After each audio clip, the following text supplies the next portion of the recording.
If you remember from last session, we talked about how we as people, we have a perspective on the world that it looks right to us, but the truth is that it's completely backwards and wrong.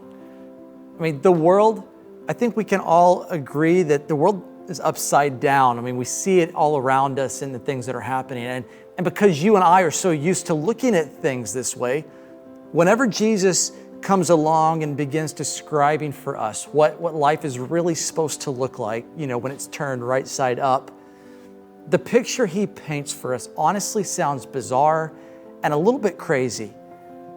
There's a word that Jesus used to describe this new right side up society that he described all through his ministry.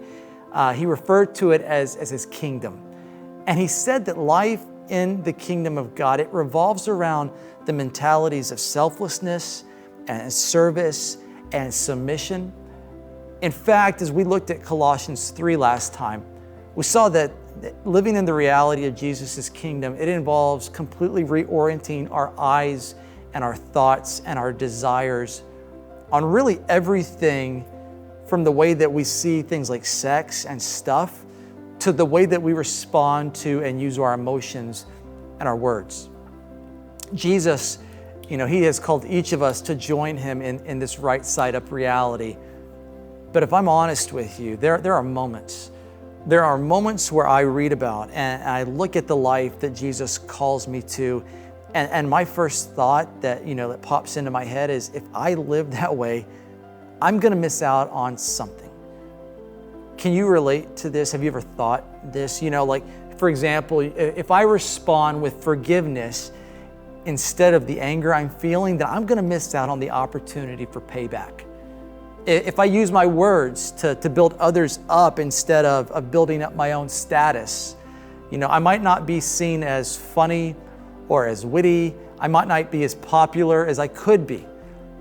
If I approach sex God's way, then I might miss out on a good time.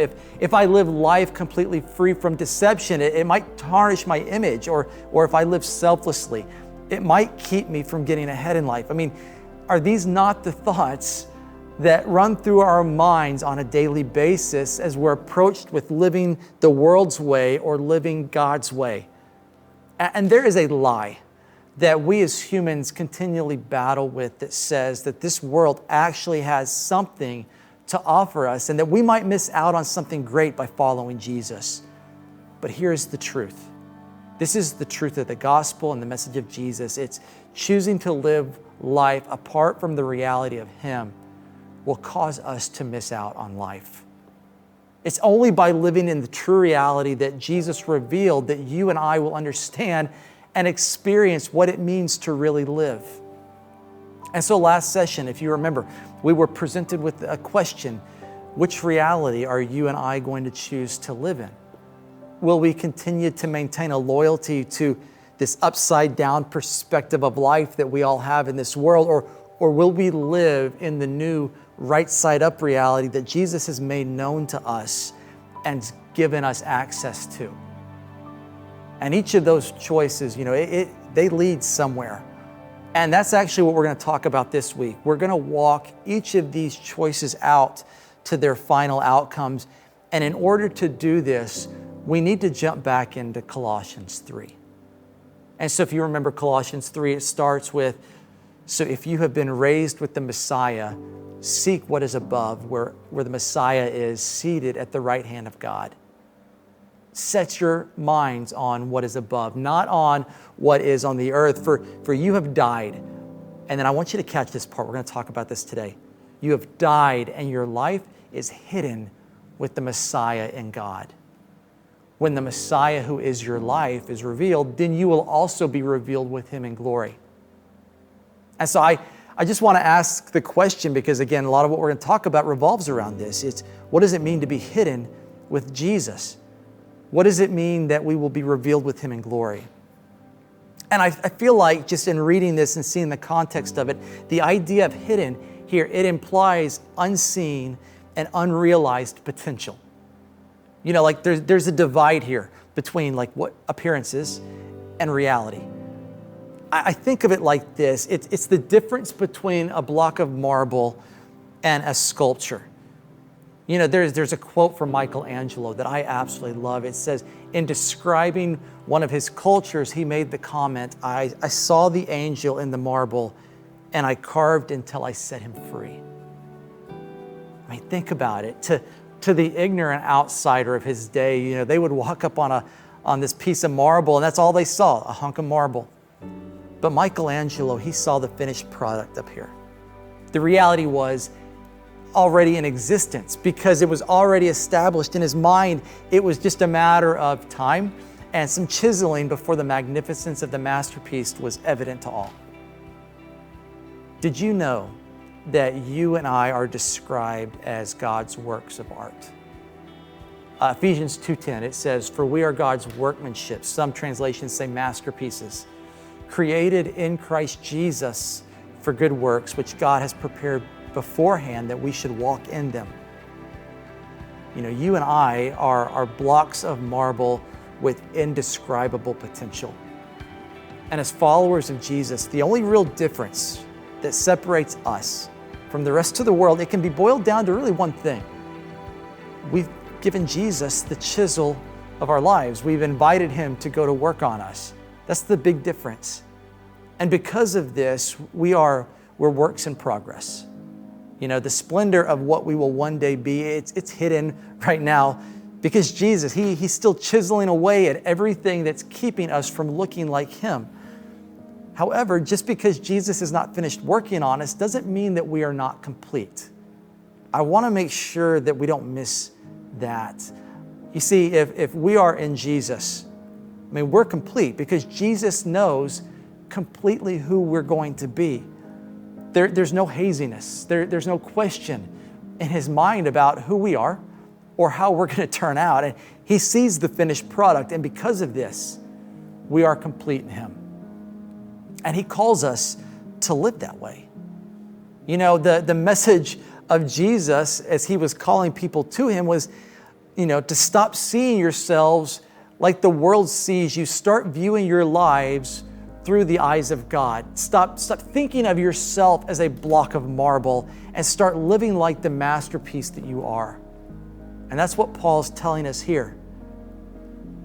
And then that brings up this idea and this question of what does this look like practically? Paul tells us in the next few verses, he says this starting in verse 5, therefore, put to death what belongs to the world and to your worldly nature, things like sexual immorality and impurity and lust and evil desire and greed, which is idolatry. Because of these things, God's wrath comes. And you guys once walked in these things when you were living in them, but now you must put away all of the following: anger and wrath and malice and slander and filthy language from your mouth. He says, don't lie to one another, since you've put off the old self with its practices and you have clothed yourself, you've put on the new self. You are being renewed in the knowledge according to the image of your Creator. That's powerful stuff. And giving up old habits and mentalities is hard. Over the years, I've had friends who've adopted kids from different cultures, different countries even. Some of them have come from a variety of living conditions, whether it be like orphanages or out of abusive situations. And it always seems to be the same issues that arise. The children come with emotional baggage that has to be dealt with. One child hoards food because all they've known and been accustomed to is going hungry all the time. Another child makes a mistake and immediately recoils in fear of receiving verbal abuse or a fist. And in each situation, there are expectations and there are tendencies and there are habits that have been ingrained in their minds and in their lives that have to be removed and replaced with a new way of thinking. And in order to experience the most out of their new family situation, these kids, they have to come to terms with the reality that the life they once knew, it no longer exists. It's in the past. And they are now living in a new situation as part of a new loving family. They don't have to live in the old patterns that they used to live in. And in the same way, we as masterpieces in progress, we put to death our old mentalities and habits and tendencies. Those things that came with our previous life. And we do this to be true to who we are now. We don't continue to cling to the things that were killing us. And Paul says that those things that we used to cling to, they bring God's wrath. Now, I want to stop and touch on this because right away, I think our ears hear the word wrath and we immediately recoil. Like we question the character of God.